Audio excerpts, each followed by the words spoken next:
ito pala po yung labasan po ng kuweba po mga guys. At saka direkta na po siya sa may ilog po mga guys. Yan mga guys, yan po ang ilog mga guys sa baba. Sobrang lalim po mga guys.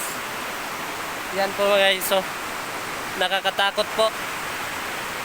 Ang lalim po talaga, nakakatakot.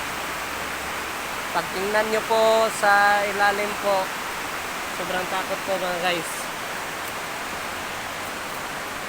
Yan mga guys. Yan.